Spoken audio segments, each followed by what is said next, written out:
Welcome to the Kingdom Corner. I'm Andrew, and with me, as always, is my good friend, Mr. Dale Baker. How are we doing on this Victory Monday, my friend? Man, we couldn't be better. Could not be better. I mean, little questions, a little nervous about the Bills, but still could not be better. 13-1. I mean, come on, we can. I mean, the season has just flown by. Oh man, it has best season of the year, football season, and still the only team in the NFL with only one loss. With the fall of the Lions this past week, so now the Chiefs stand alone as the only one-loss team in the NFL. Oof, So people can say what they want. They're still got the best record across the league. So we're going to be dissecting, though, the Browns game today, looking at all these turnovers that the man. defense all of a sudden showed up and created. Can we keep this going? I mean, we're going to find out. So also, is there still some questions on offense, or did they win and answer all those questions simply because they won by more than the spread? We'll get Mm. on to that and more coming up. So come hang out with us. Mahomes looks to throw it. Pump faking right side. He wants it. A comeback cut. It is caught by Kelsey. Touchdown! Kansas City. The game is over. The Kansas City Chiefs are champions. How about those Chiefs? All right, Dale. So first thing we got to talk about is the defense, because that is the most electric part of yesterday's game Man, against the Browns, creating 6 turnovers. I mean, that is pretty incredible. I don't think Jameis Winston is praying hard enough. But no, Right. it was pretty cool to see the interceptions, and obviously that fourth interception was, garbage time, kind of, making desperation throws. But still, I mean, Hicks to come up with that is a big thing, and to give confidence to that secondary, which we had a lot of questions about. We said was probably our weakest part of the defense at this point, and they showed up. They played really, really well. Trent McDuffie with his first career interception, and so hopefully a lot more to come. But yeah, it's really, really good to see those turnovers. Yeah, I mean, we kind of thought that Trent McDuffie would for sure have at least one. I mean, I understand why he might not have this Yeah, year because no one's targeting him with our other corners, but right.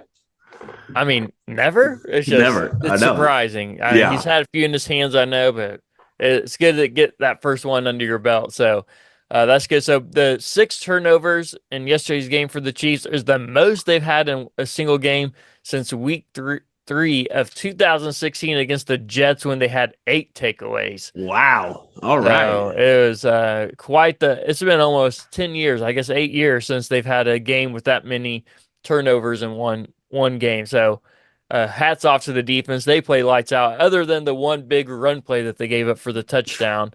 Yeah, And we kind of mentioned that even going into the game, that the Chiefs seem to be still playing well, but giving up at least one or two big plays a game. yeah, And there it yeah. was. They gave up that big play and bad angles on that to run all the way to the end zone there. I still don't know how Nick Bolton intercepted that pass. I've watched it Oh like man, three. I watched it like 3 or 4 times. I still don't know how he held on to that without hit. I just he's a that's dude. it's got to be one of the greatest interceptions of the year, doesn't it? I think I, so. I mean, it. Yes, some guys jump up there and catch it one-handed, but they catch it. I mean, Nick Yeah, Bolton tipped it. Well, it got tipped. He tipped it back to him, and then somehow wrestled it out of his arms without that guy ever having possession. And yeah. here we go. Here we No, go. it I was mean, yeah. it was incredible. It was a lot of fun to watch the defense flying around. I know we talked on the phone, but the biggest thing was to see the pass rush kind of come back to life, and Oh so yeah, that's really good. And yeah, so just a lot of good things that happen on defense that we could probably spend the rest of the episode just talking about. George Kalafis just never stopping. He has a motor on him. yeah. He is always running around making plays, and so yeah, just exciting to see the Chiefs. Yeah, and we got to remember Charles Omenihu. This is only his second game back after coming off that Man, ACL tear last year in the AFC Championship game. So he's chomping at the bit to get back and yeah, play for a Super Bowl and win a Super Bowl too. So he's going to be coming back strong, and it's going to take him a few games to really get back to his form, because especially when you're a lineman, whether offense or defense, and you yeah, tear up something in your leg, and you got to now put a lot of pressure on those legs to turn the yeah. corner or hold up for whatever. I mean, it's got to take a while to get that confidence built back in your leg, and so to see him come on and get a strip sack in his second game back, that's pretty big. Yes, yeah, pretty huge, and so that helps Chris Jones, it helps George, it helps Noddy, it helps all the guys on the line. Morton is showing up, man. I got a guy is Yeah. he's really playing really really well, and so yeah, I think the defensive line is getting strong, and when I think we've talked about is when the defensive line is strong, that's when the secondary becomes strong. You saw that with the turnovers. Yep. And so, yeah. So, yeah, give him pressure, get him off his spot. And yeah, so it's really, I mean, as we think, doom and gloom, but really it's actually encouraging to kind of see our defense kind of get back to form because last couple games, Yep. probably a 5-game stretch here, they have not been as elite as we've seen in the beginning of the season. But as I said, trust Spags, he'll get the boys rolling. That's right. That's right. Yeah, and anytime you get pressure on that quarterback when he's throwing the ball, even if you don't sack him, just get him pressure to get him off his beat Yeah, just a moment can force those interceptions. So, and right, in the past few games, to your point, we haven't been getting any pressure on the quarterback, it seemed right. like, unless we were blitzing. And so then when we were actually getting pressure this week, what do you know? Got some interceptions in the back. Yeah, So, yeah, yeah. good things happen when you can put pressure on the quarterback. Yes, it does. And I mean, one time where man, the Browns called the perfect screenplay on that Oh, blitz. Oh they man, that did. was that was like the perfect time, the perfect play for that blitz It was. because Nick Bolton and McDuffie come untouched, and it's like, oh, which has to be in like a defensive mind, like, oh, why is no one blocking me? Well, when you're blitzing, sometimes you just think, Yeah, perfect, this is the best yeah, called blitz in my life.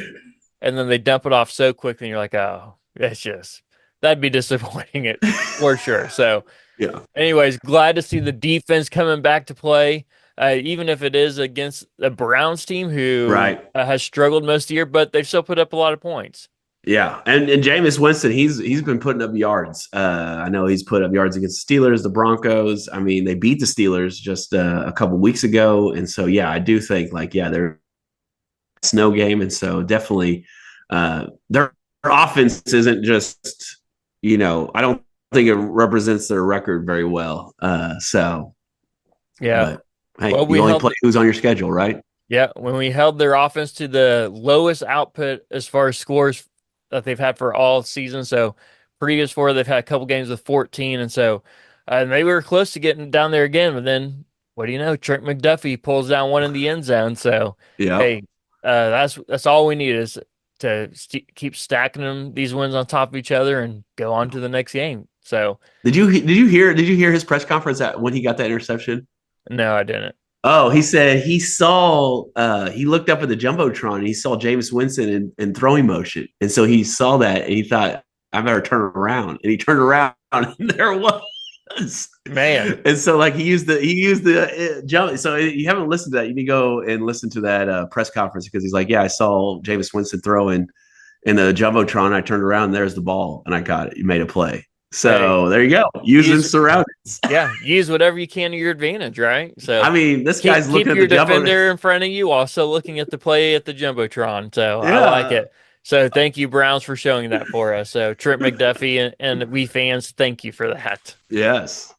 So our So well, let's talk about the other side too. So special teams came up big in one spot and looked a yeah, little lackluster in another spot. So to start the yeah, game, we get the ball, we punt it because we can't figure out how to move the ball in offense, which we'll get to in a second. But we punt the ball, all of a sudden we get a turnover, and what do you know? yeah, We're right there in position to score off a muff punt return, and so it looked great to start the game right there and get in that fumble recovery. But then right before halftime, Harrison Butker's back in the game. We're thinking, man, we got it now. I mean, we made it through the stretch without him. We got through with these backup kickers, and now yeah. we got the man back, the guy who is just solid. And then he gets in there right before half and doesn't quite come down with the ball or to come down. Right. I mean, now there's a lot going on that play. Like it was a Yeah, fourth down, it looked like they were going to go for it. yeah. But then the Browns call a timeout, and then they're like, okay, well, maybe we should kick a field goal. Field goal unit goes out there, and what do you know? No snapper, no holder. And Harrison's over there saying, where's everybody at? I need my Well, yeah, guys right yeah, here. yeah. Right. And so it was rush. And so the thing I don't get about that situation, there's less than a minute left in the half. Right. You still have 2 timeouts in your pocket. Yeah. If everything feels rushed and you're trying to just get off to, get this field goal made before halftime, why not use a timeout right there and say, Right. hey, let's take a breather for a second. We don't have to rush this. We got two Right. timeouts and we still have another one left. Yeah. And Harrison was not very happy. And I don't know what the rule is, but I think the Chiefs had called a timeout to think about it, and then they were going to go for it. And then the Browns called a timeout. And I don't know, then can the Chiefs call another timeout? I think that was the scenario. But I don't know. I thought that Yeah. only the Browns called a timeout there, but maybe the Chiefs did. Yeah, they did. And so I don't know if they could call, but it wouldn't be back to back. I know you can't call back to back timeouts. I know that rule, but I don't know if you can call it. I think they could have called. I think you're right. I think they could have called a timeout. All right. Well, how about this? Even if they couldn't have called it, would it have been better to take a 5-yard delay of game penalty rather than try to rush it? Oh, yeah, definitely. Yeah, 100%. And so the other thing about special teams, I want to get your feel on this. I appreciate Reed back there kicking off, but does it make you nervous every time he kicks off? A little bit. Yeah. Okay. Well, number one, I think about like him constrain something since he's not. I mean, I know he's kicking. I know he can kick, but like strain a hamstring, strain a knee, whatever, something like that freaky could happen. That and then part also does not make me nervous. Oh, that part doesn't make you nervous. But then the other part is, he can get it to the end zone sometimes, but other times, I know it's open air and all that. So, because I've seen him kick it through the end zone. But yeah, so and then it's like, man, those kickoffs, those make me nervous because it just takes two guys being out of position and boom, he's gone. The injury part doesn't make me nervous because he's the guy who's coming to clean it up, basically. Right. And so he's used to flying down the field as a safety to run through players to try to get someone. Yeah. Right. And so they say he practiced that, every single week. Even when Harrison wasn't injured, he was out there practicing kicking field goals. And so that's something that he is used to doing. But the other side, they're trying not to put Harrison back out there quite yet because of his leg injury. And so that's when you're putting everything you have into those kicks to get him through the end zone. And they're like, you know what? Let's ease him back into this. Let's not. I mean, even before he was back on the field, I mean, with Matthew Wright out there, Justin Reed was still kicking those kickoffs. So most of the time he's getting it to the end zone or into it, but there's a few times that he did not. But you know what? Harrison Butker and all those other NFL kickers, they have the same problem too. Yeah. So some of those NFL kickers have even missed the landing in this new kickoff rule. So, which is crazy because you just have to get it within the 20 and they can't. So it's crazy. So that part doesn't make me nervous, but just the part that can he get through the end zone? Yeah, that's a big thing. And then I wonder what these two other kickers, Wright and I forget the kid's name that kicked one game for us. But I wonder what they're doing. Where are they at? Did we keep one on the practice squad, or did we, because obviously roster spots on game day are at a premium, and you want to make sure that you have, you don't want to carry two kickers and a punter. Yeah, well, they already released both those guys, so. Well, the first guy got injured, so they didn't really have much of a choice. And the second guy, you're not going to keep a position even on your practice squad for two kickers. That's just it's crazy.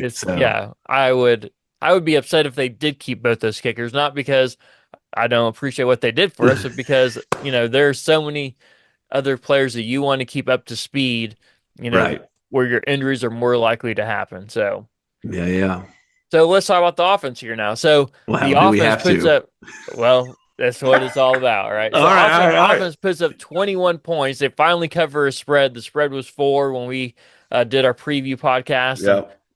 They won by 14. So, I mean, blowout. If you just, it's a blowout. If you just hear that, you're like, man, Chiefs did great. They won by 14. If they would have made a field goal at the end of that half, maybe they would have won by 17. But either way, they win by 14, but they only put up 21 points, and 14 of those came in the first half. So once again, in the second half, their offense is falling off a little bit. Right. So is this something to be concerned about, their second half offense? Right. And I always wonder, and in this game just particularly, is it's just by design, like, hey, our defense is like, like last year, they're like, hey, we're going to win by a run game, our defense. And so like, do we really need to like push pedal to the metal, or we've been here before? We know we need when we need it, we can make it happen because we've seen it. We've seen it all year. Fourth quarter, we need a touchdown or we need a field goal. 15 gets the ball in his hand. He marched right down there and gets it. And I know it's not like easy peasy, but it's he does what he needs to do. And so yeah, I just always wonder like, is it by design? Like, hey, our defense is good enough to hold these guys. We don't need to max pressure. Even though as a fan, I want them to put pedal to the metal all the time and score 100 points every game. Well, you make a good point, but if that's what they're doing, then they're idiots. Okay, maybe not quite. That's pretty Yeah, yeah, strong. yeah, But yeah. but I'm saying that simply because of this. Their Right. offense hasn't been clicking all Yeah. year. Let's get it clicking. Why Yeah. would you Yeah. do Yeah. Yeah. anything to try to keep them from clicking? Yeah. Right? You do whatever you can to get that offense rolling because we're now into December. We only have a few games left until the postseason starts. Three games. Man. Exactly. Exactly. So why are we not doing whatever we can to get our offense on the same page and ready and primed for the playoffs? Right? Yeah. Especially if we're going to have a bye week and, potentially, Two. if we don't play the last game of the season, if we have it Huh? locked up, the one seed locked up or whatever seed we have and we can't move either direction, potentially have 2 weeks off. I mean, I don't know if Yeah. that's a discussion for a different time if you want to give your team 2 weeks off, but Yeah. It's a long time. yeah, but either way, the point is this is if your offense isn't clicking, do what you can to get them clicking. So Right. if they're holding something back, then they're missing the point. Yeah. So Yeah. Yeah. Yeah. I'm with you. I just wonder, like, sometimes a conservative Andy Reid gets like, hey, we don't need to go crazy here. And it's like, yeah, well, but we should try to score every play or every drive. Sorry, get points on the board every drive. I think that's the goal, you right? you should absolutely. Yeah. And Yeah. what did you going with the offense? Did you think we gave up on the run too quick, or do you think it wasn't there yesterday? A little of both. Okay. So part of it wasn't there, but then there are times that it was. So between Isaiah Pacheco and Kareem Hunt, they both had 13 carries each. So Yeah. that's 26 carries. That's not bad for a game. But when you have two, you might want to be pushing closer to 30 versus, Right. the 25 range, which, 25 to 30 might not seem like a lot, but in the span of a game and what's going on, that Uh could huh. be a big difference. And so I'd like to see, I like to see them running a little bit more because there's times that they, both those guys were breaking out, especially with Kareem Hunt having that homecoming party, so to speak, with the Browns. Right. And so he comes out. I mean, you could tell he had a fire in him. He is ready to play. Oh Say, hey, yeah. this team, you said I wasn't good enough. You did Yeah. not want to resign me. Let me show you how we do it here in KC. Right. Right. Yeah. And so, man, with everything that guy's been through, it'd be so great to watch him win a Super Bowl. Like Oh, it, it would. it, it really would. So, I mean, Yeah. Yeah. I know some fans are probably still a little bitter that he's on the team Uh based huh.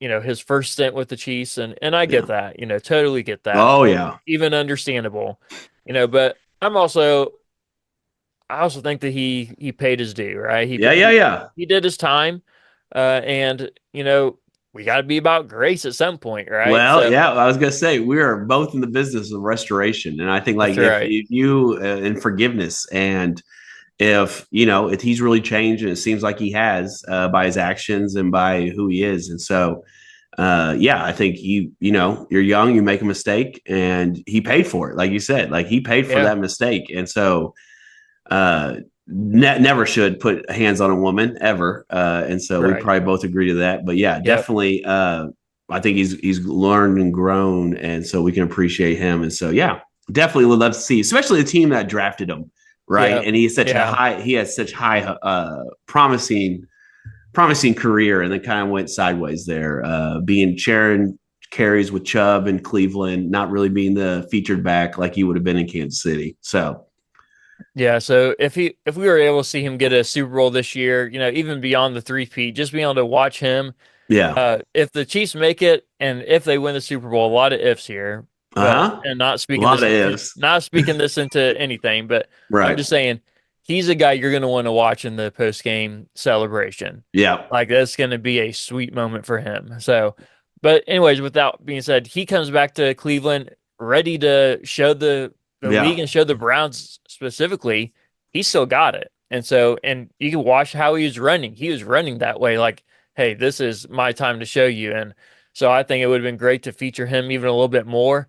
I don't think they even targeted him once on a pass or screen or anything. So, well, maybe once, but Yeah. anyways, Yeah. uh, it would be great to see them try to do that a little bit more. So Yeah. I know Andy's all about passing. He's always been about passing Oh, his entire career, drives me always, nuts. unless they have a lead in the fourth quarter with, Uh-huh. one possession lead with 7 minutes left in the game and you're on your own 10-yard line. Then all of a sudden he likes to run the ball, which Yeah. makes no sense. But Yeah. anyways, that's a whole different topic. But yeah, I'd like to see them run the ball a little bit more.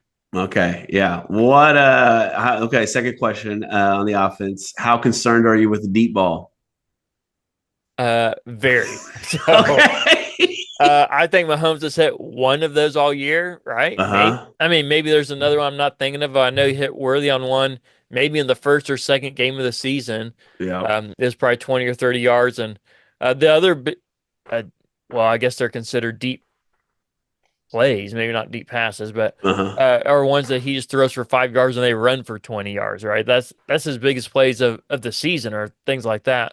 Right. But as far as air yards go, it's just maybe one or two. So there are times that it's there. Worthy is open, and when Yeah. Hollywood Brown gets back here Phew. pretty Come soon, on. yeah, I think some of those are going to be open too. You get two guys streaking down Yeah. the middle with Hopkins and Kelsey running across the middle.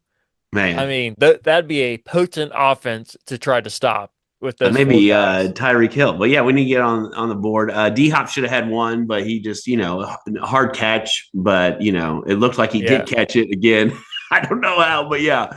So it looked like a catch, but yeah, hard catch probably should have came up with it. But yeah, I just think this that D ball it's just off.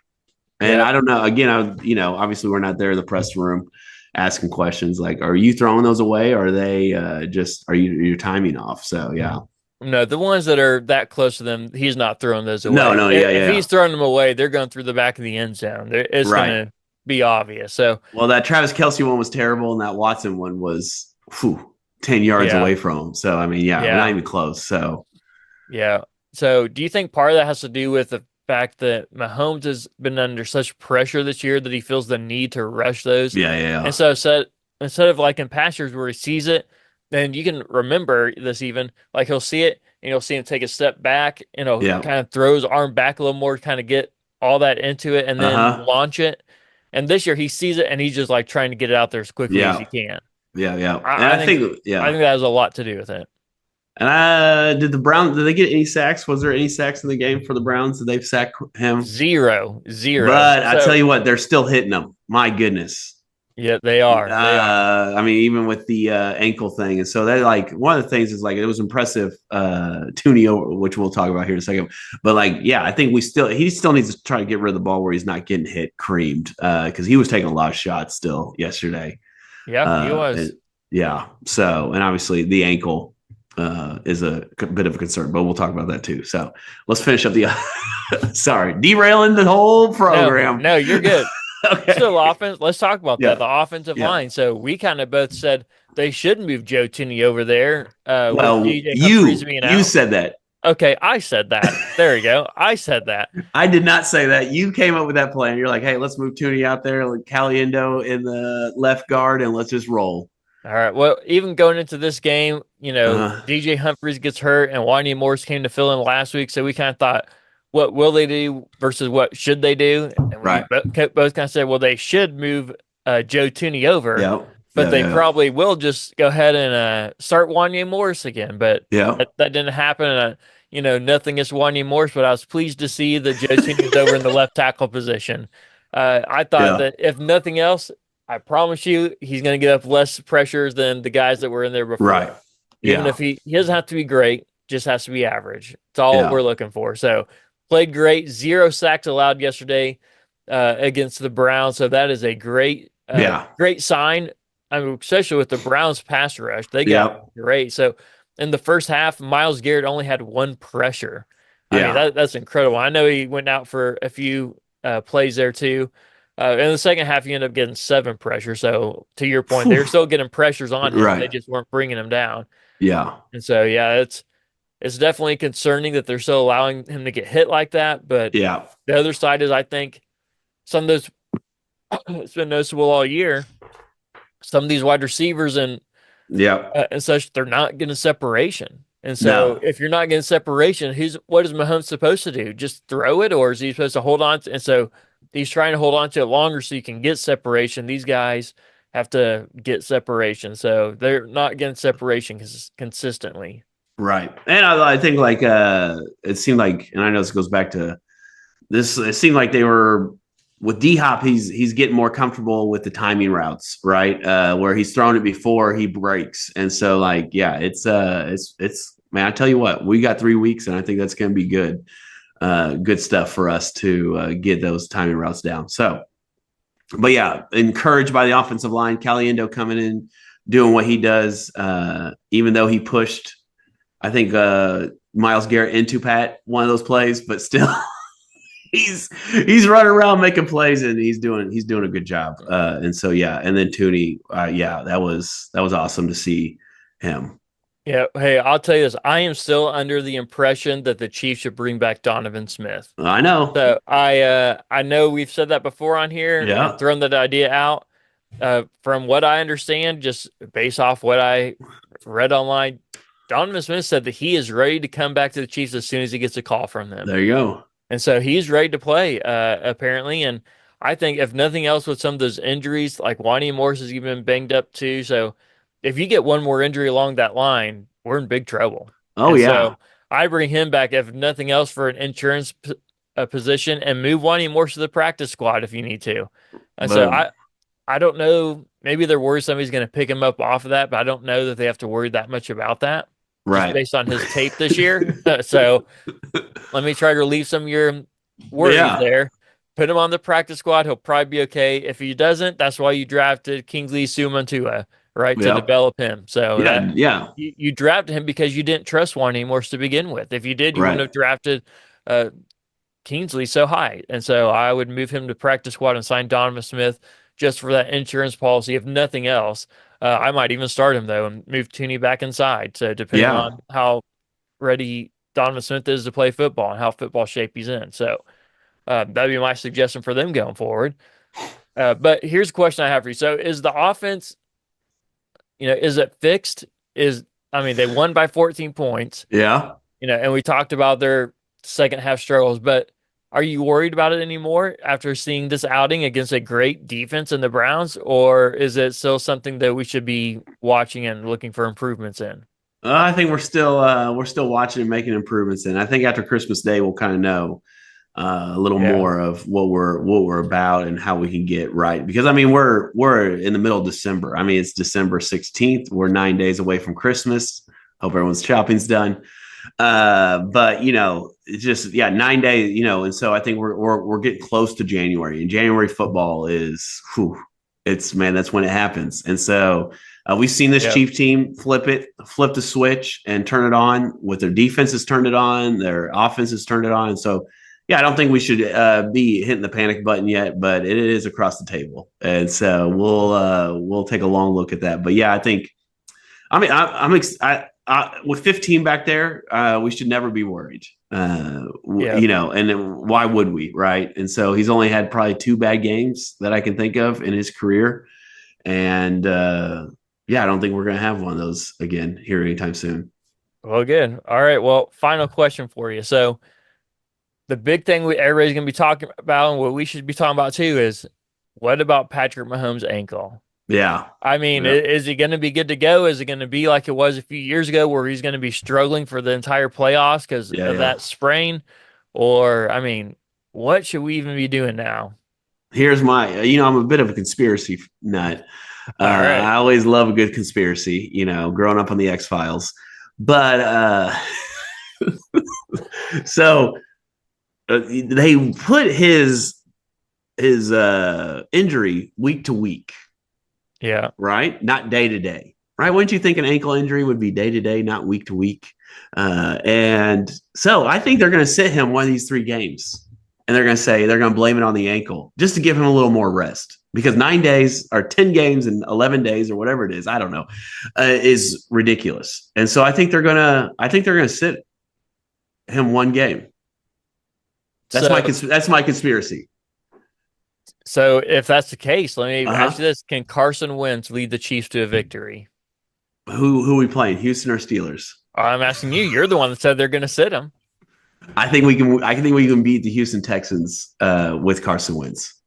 Yeah. Well, this isn't a preview episode for the Texans, but I'll say the Texans looked a lot better with their Nico Collins back in the Oh lineup yeah, too. So their offense looked like it's clicking again. So yep. And their we'll see defense how is that good. pans Yeah, out. we'll see how it goes. Their defense is real good, real Yeah. good. Oh yeah, that they have a pass rush, and I think that's another thing they're worried about. Like, hey, when we put Mahomes in here hobbled against Houston, even if he is week to week, even he's. I think that. So my seeing it was my thought was that's not as bad as the one where he last or 2 years was last year. Last year, 2 years ago. 2 years ago. Sorry, 2 years ago. That does not look as bad as the one 2 years ago. No, the one 2 years ago, he was writhing in pain on the ground Yeah. and not getting up. This one, he Right. at least got up and hobbled off to the side. So I would agree with you. I think this injury is definitely something to be looking out for. Right. Those things, once you get them, if you can tweak those things Oh real yeah. easily too. So once you get Oh them, yeah. you really have to be a little more careful with them. So be watching that in games going forward.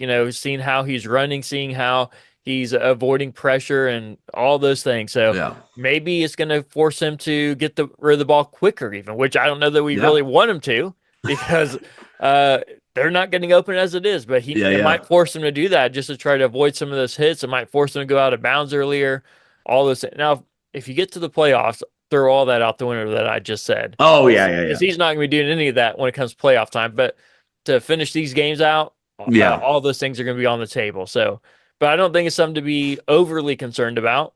Definitely something to watch, but nothing to be overly concerned about. He's going to definitely be taking it easy and doing what he needs to do to make it back on the field Oh yeah. Yeah. Yeah. and so forth. But something to watch, but nothing to stress over by any means. And I think the good news is we took the flight home last night and we got home and it's a home game Saturday. So I think that gives them a little bit of time of treatment. Now we have to fly to Pittsburgh, but I mean, who made this schedule? Gee whiz.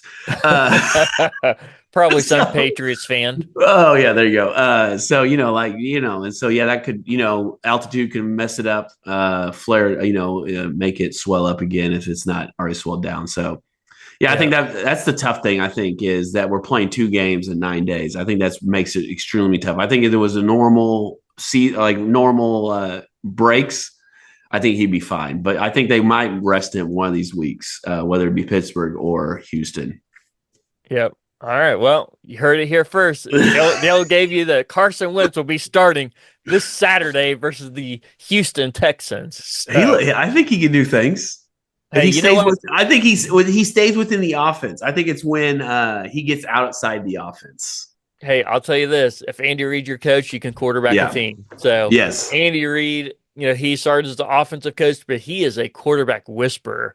I mean, to think about when Mahomes went out when he dislocated his knee several years ago, brought in Matt Moore from teaching a high school class to winning NFL football games in prime time. So, yes. I mean, if Andy Reid is your coach and you follow the plan that he has set out for you, you will succeed and do well. So I'm not saying he'll win all those games or even that he'll win, but he will compete and make it a competitive game if that is the case. So, but hey, the Chiefs win. They're 13-1, best record in the NFL. No one can dispute that, even if they want to. Right. So, hey, thanks for joining us this episode of the Kingdom Corner. Make sure you like, subscribe, follow us, do all those things, and make sure you leave us a comment and review. That helps us so much, and we truly, truly appreciate that.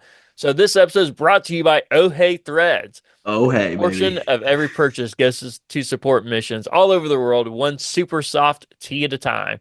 You can find your own super soft tee or hoodie at ohheythreads.com. We'll see you next time right here in the Kingdom Corner.